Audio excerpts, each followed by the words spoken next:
యాత్ర చేయబోతున్నారు. ఈసారి కంప్లీట్ ప్రజల్లోనే ఆయన తిరగబోతున్నట్టుగా తెలుస్తుంది. అంటే మొన్నటి వరకు కూడా ఆయన ఫామ్ హౌస్‌కే పరిమితమయ్యారు. అప్పుడప్పుడు వచ్చి ప్రెస్ మీట్‌లు పెట్టారు. దీనివల్ల విమర్శలైతే ఎదుర్కొన్నారు. జనాల్లోకి రావట్లేదని చెప్పేసి. ఏదో ఒక పరామర్శ యాత్ర చేశారు. ఇప్పుడు కూటమి గవర్నమెంట్‌ని ఎదుర్కోవడానికి కంప్లీట్ జనాల్లోనే తిరగడానికి ఆయన సిద్ధమైపోయారు. మరి యాత్ర చేస్తే ఏ విధంగా తనకి హెల్ప్ అవుతుంది? మరి కూటమి గవర్నమెంట్‌ని ఏ విధంగా ఎదుర్కోవచ్చు? మీరేం చెప్తారు సార్ ఈ యాత్రపై? జగన్ తన స్ట్రాటజీస్‌ని మార్చుకుంటున్నట్టు కనబడుతుంది. నిన్న ఉమ్మడి కృష్ణా జిల్లా కార్యకర్తలు, నాయకుల మీటింగ్‌లో ఆయన మాట్లాడాడు. ఆయన ప్రధానంగా ఒకటి ఆయన నిన్న మాట్లాడిన దాంట్లో ఏందంటే, ఒకటి మీరు భయపడకండి, కష్టాలు, నష్టాలనేవి ప్రతిపక్షంలో ఉన్నప్పుడు ఖచ్చితంగా ఉంటాయి. దాన్ని మనం ఎదుర్కోవాలి, పోరాట పటిమ పెంచుకోవాలి. నన్ను చూసి నేర్చుకోండి. నేను ఒకప్పుడు 16 నెలలు జైల్లో ఉన్నాను, బెయిల్ కూడా రాలేదు, ఎన్నో కష్టాలు అనుభవించాను. అయినా మనకు ప్రజలు 150 సీట్లతో కట్టబెట్టారు. కాబట్టి మీరు ధైర్యాన్ని కోల్పోవద్దండి, భయపడకండి, పోరాడదాం అనేది ఒకటి వాళ్ళకి ఒక ఉత్సాహాన్ని ఇవ్వడానికి చేశాడు.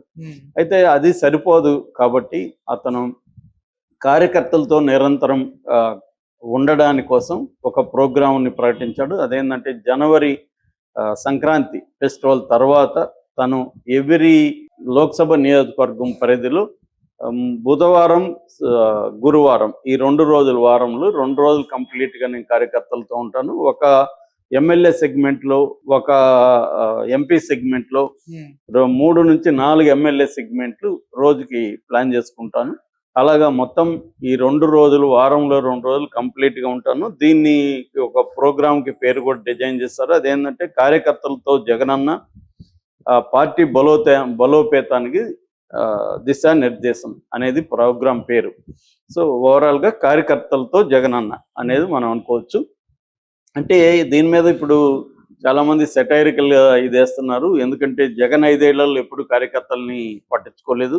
అతను ఒకటి బటన్ నొక్కడం, రెండోది కోటరీని నమ్ముకోవడం, మూడోది ఐపాక్ నమ్ముకోవడం, నాలుగోది వాలంటీర్లు నమ్ముకోవడం, ఐదోది కేంద్రంతో మంచిగా ఉండడం, ఆరోది తనకు ప్రత్యర్థులుగా ఉన్న తెలుగుదేశంలు కావచ్చు, మిగతా వాళ్ళ మీద తీవ్రమైన నిర్బంధాన్ని ప్రయోగించడం, ఈ కార్యక్రమాల్లో ఉన్నాడు తప్ప తనని నమ్ముకుని తనకి 2019లో అధికారానికి కారణమైన కార్యకర్తలు కావచ్చు, తన సామాజిక వర్గం లీడర్లు కావచ్చు, సెకండరీ ద్వితీయ శ్రేణి నాయకులు కావచ్చు, అక్కడికక్కడ పట్టున్న ఆర్థికంగా అంగబలంతో పట్టున్న వాళ్ళని కావచ్చు, వీళ్ళందరినీ పక్కన పెట్టేశాడు. ఓన్లీ జగన్ వర్సెస్ జనం అనేది మాత్రం నమ్ముకున్నాడు. వాలంటరీ వ్యవస్థను, ఇందాక చెప్పిన కోటరీని, ఐపాక్ని వీళ్ళని నమ్ముకున్నాడు తప్ప ఇది పక్కన పెట్టాడు. నిజానికి అధికారంలో ఉన్నప్పుడు పార్టీని బలోపేతం చేయడం అనేది రిలేటివ్లీ ఈజీ. ఎందుకంటే నీ దగ్గర అధికారం ఉంటుంది కాబట్టి నువ్వు ఆర్గనైజ్డ్గా పార్టీని నిర్మించుకోవచ్చు, కార్యకర్తలకి ప్రధానంగా ఇది చేయొచ్చు. అవేమి చేయకుండా నిజానికి వీళ్ళు విమర్శించినట్టు వాలంటీర్లన్నా కార్యకర్తలను పెట్టుకొని ఉంటే ఇబ్బంది ఉండదు. అది కూడా చేయలేదు. దాంతో ఏమైంది, ఈ వాలంటీర్లకు ఎప్పుడైతే చంద్రబాబు 10,000 ప్రకటించారో దాంతో వాలంటీర్లు అందరూ అటుమొగ్గారు. ఇటు ఆల్రెడీ జగన్ విస్మరించిన వర్గాలంతా కూడా జగన్ క్యాంటై, ఇతనేమో సామాజిక సోషల్ ఇంజనీరింగ్ పేరుతో కనిపించిన తనకి నచ్చిన వాళ్ళకి అందరికి ఇచ్చాడు. సో ఇది అంటే వ్యూహాలు అనేవి ఎప్పటికప్పుడు పరిస్థితులను బట్టి మార్చుకోవడం అనేది రాజకీయ నాయకులకి ఉండాల్సిన అర్హత. ఇతనేందంటే 2009లో తను అనుకున్న తనని చూసే ఓట్లేశారు కాబట్టి మళ్ళీ కూడా తనని చూసే వేస్తారని చెప్పి ఇష్టం వచ్చినట్టు మార్చాడు. సో ఇష్టం వచ్చిన నిర్ణయాలు తీసుకున్నాడు. దానివల్ల ఏమైంది, పార్టీ అనేది నిర్మాణం లేకుండా పోయింది. పార్టీ ఎప్పుడైతే లేదో లోకల్లో ఫైట్ చేసేవాళ్ళు, లోకల్లో ఓట్లు వేయించేవాళ్ళు లేకుండా పోయారు. దానివల్ల ఎవరన్నా ఓట్లు వేయాలన్నా వాళ్ళని ఆర్గనైజ్ చేసి తీసుకొచ్చే పరిస్థితి లేదు.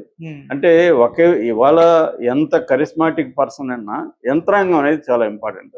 మనకి తమిళనాడులో ముఖ్యంగా డిఎంకే పార్టీ కానీ, ఆంధ్రప్రదేశ్లో తెలుగుదేశానికి కానీ, ఈ 2 పార్టీలను కనుక గమనిస్తే ఇంకా బీజేపీ చెప్పాల్సిన అవసరం. బీజేపీకి ఎందుకంటే ఆర్ఎస్ఎస్, ఇతర హిందుత్వ సంఘాల నెట్వర్క్ చాలా స్ట్రాంగ్గా ఉంటుంది కాబట్టి వాళ్ళకి కూడా పార్టీ యంత్రాంగం చాలా స్ట్రాంగ్గా ఉంటుంది.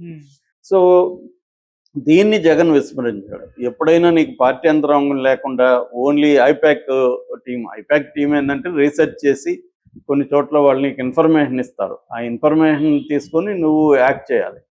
కానీ వాళ్ళనే నమ్ముకొని వాలంటీర్లు అనేవాళ్ళు 5,000 జీతానికి పనిచేసేవాళ్ళు. వాళ్ళు ఎందుకు నీ కోసం పోరాడతాడు, దెబ్బలు తింటాడు, ఇంకోటి చేస్తాడు. కార్యకర్తలు అయితే పొలిటికల్ కార్యకర్తలు సుదీర్ఘకాలం మనం ఈ పార్టీలో ఉండాలి, పార్టీకి లాయల్గా ఉండాలన్న ఒక స్పిరిట్ వాళ్ళకు ఉంటుంది. వాలంటీర్లకు ఉండదు ఆ స్పిరిట్.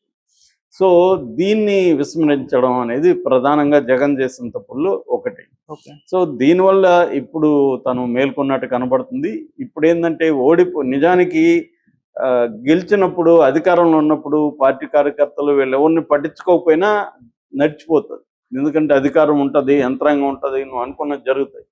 ఓడిపోయినప్పుడు ప్రతిపక్షంలో ఉన్నప్పుడే పార్టీ నిర్మాణం స్ట్రాంగ్గా కానీ నువ్వు గెలిచినప్పుడు చేసుకొని ఉంటే ఇప్పుడు అది నీకు పనికొచ్చేది. ఇవాళ ఏంటి, అందరూ వరుసగా చేతులెత్తేస్తున్నారు. అరెస్టులు 500 మంది పైన ఇప్పటికి కేసులు పెట్టారు. అందులో 100 మందికి పైన అరెస్టులు జరిగాయి. సో దీనివల్ల భయభ్రాంత వాతావరణం ఏర్పడింది. దీంతో ఇటు శ్రీరెడ్డి కావచ్చు, పోసాన కృష్ణమురళి కావచ్చు, ఆలీ కావచ్చు, చాలా మంది చేతులు ఎత్తేసి సైలెంట్ అయిపోతున్నారు. మన కొడాలి నాని, వంశీ లాంటి వాళ్ళు మాట్లాడడం మానేశారు. సో ఇలాగేందంటే పార్టీని ఒక రకమైన అత్యంత బలహీనమైన పరిస్థితులకి నెట్టడానికి జగన్ కూడా కారణమయ్యాడు.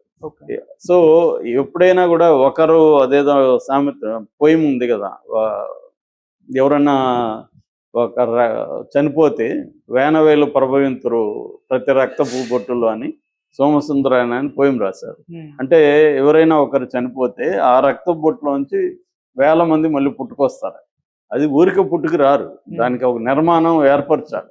ఒకడు పోతే ఇంకోటి ఆ ప్లేస్లోకి రావాలి. అటువంటి ఒక నిర్మాణాన్ని విస్మరించాడు జగన్. దానికోసం ఇప్పుడు చేస్తున్నట్టుగా మనకు కనబడుతుంది. ఖచ్చితంగా ఇది హెల్ప్ అవుతుంది. జగన్కి కూడా ఏంటంటే ఎప్పుడైనా నాయకుడు కార్యకర్తలతో ప్రజలతో ఉంటే వాళ్ళకి ఒక నమ్మకం, భరోసా వస్తుంది. అది ఇంపార్టెంట్. ఎందుకంటే అరెస్ట్ అయినప్పుడు వాళ్ళ ఇంటికి హెల్ప్ చేయడం, జైల్లో వాళ్ళతో మాట్లాడడం, తర్వాత బెయిల్ వచ్చే విధంగా లీగల్ టీం వర్క్ చేయడం, ఇవన్నీ కూడా పార్టీ స్ట్రాంగ్గా ఉన్నప్పుడే జరుగుతుంది. పార్టీ స్ట్రాంగ్గా లేకపోతే జరగదు.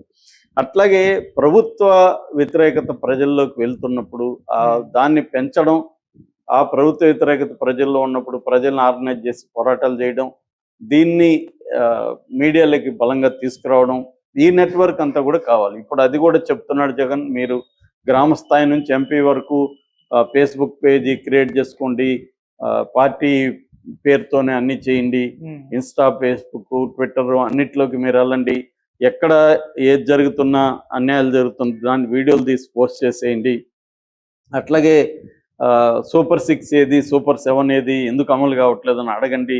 ఇవన్నీ చెప్పిస్తున్నాడు. ఇవన్నీ ఓకే, చేయడం కరెక్టే. కానీ అవి చేసినప్పుడు ప్రభుత్వ నిర్బంధం వాళ్ళ మీద వచ్చినప్పుడు దాన్ని ఎలా ఫేస్ చేయాలన్నది కూడా ఇప్పుడు జగన్ ముందు ఉంది. అది వెరీ డిఫికల్ట్ థింగ్.